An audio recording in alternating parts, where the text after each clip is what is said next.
starting Chapter 10 in Introduction to Statistical Learning.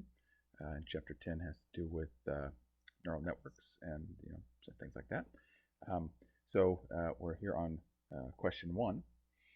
And so we are to consider a network with 2 hidden layers with 4 nodes, I'm sorry, 4 input units, x variables, right? So data, I guess. 2 units in the first hidden layer, 3 in the second hidden layer, and then a single output. Okay, so in part A, we are supposed to draw a picture of this neural network, okay, similar to what's presented in the book. And so I've done that here, right? So we have 4 inputs, which I've labeled x1 through 4, and then we have our 2 hidden layers, A1, A2, and then A1, A2, A3, where the superscript here represents what layer they're in. And then we have our output here, layer here, f of x, which tells us why. Okay. And so now we're supposed to write out an expression for f of x using a ReLU activation function, and we're supposed to be as explicit as we can be. So I tried to do this a little bit different than how it's presented in the book. So I tried to just nest everything. Okay, so let me give some motivation for that.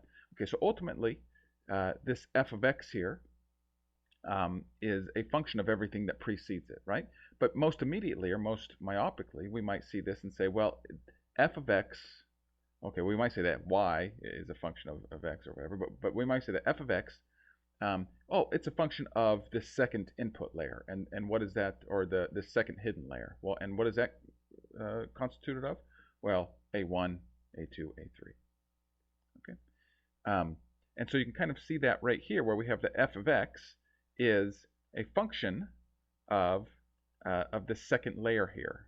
Okay, A1, A2, A3 in the second layer, and then each of those has its own coefficient, right? That's kind of or weight.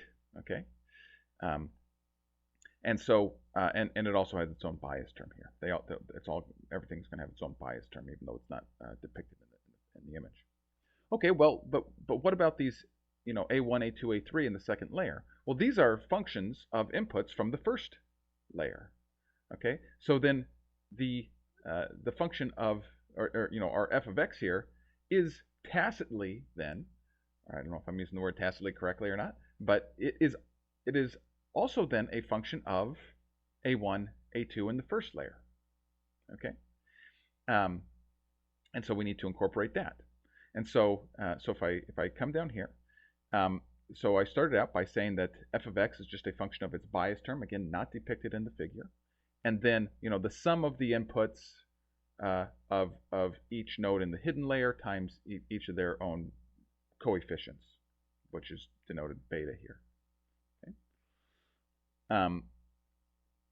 Okay, and so if I expand the second layer here, I get to a function like this, g of all of these things, right? So the second layer is a function h of the first layer, of the first hidden layer, okay, which we can represent more explicitly like this as a linear model, right?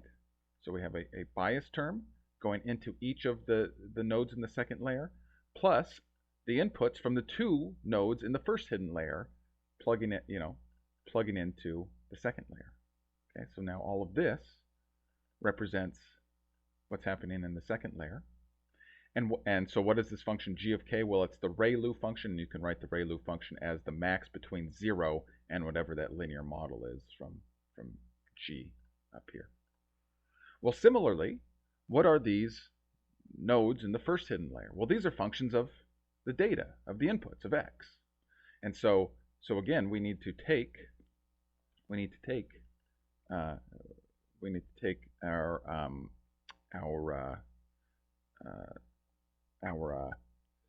A1 layer and expand it out to encompass x, right? So you see this nesting structure that ultimately leads to f of x. Now, if you see some error in here, then please tell me. It's very easy to get lost in building this kind of equation. So if you see an error in there, please tell me. But I hope that you recognize what's going on here. We're just simply going back a layer, and every time we go back a layer, we need to nest, more expressions within the very first simple expression. Okay. All right. So now in part 3, we're going to plug in some values for the coefficients, and then write the resulting value for f of x. Right. So in other words, everywhere that there's a beta or an omega in here, we're going to assign it a value. And so just for simplicity, I just put a 1 into each of these. Oh, we're supposed to also assign values, I think, to the input, to the x's. And so I just put a 1 for everything that we're supposed to assign a value to. And hopefully if you go through and you plug 1 into everything there, then you should come out with 34. But I'll let you march through the arithmetic. But doing this is maybe a nice way of complementing what we did in the first one, where again we built up, we expanded, we nested different expressions within this very simple expression for f of x, and then we need to solve for f of x, and that is basically going in reverse, taking the big complicated expression and then reducing it down to what is ultimately the answer to f of x. Okay. And then finally we want to know, oh, I don't need that anymore since I'm doing that. It's my note to myself.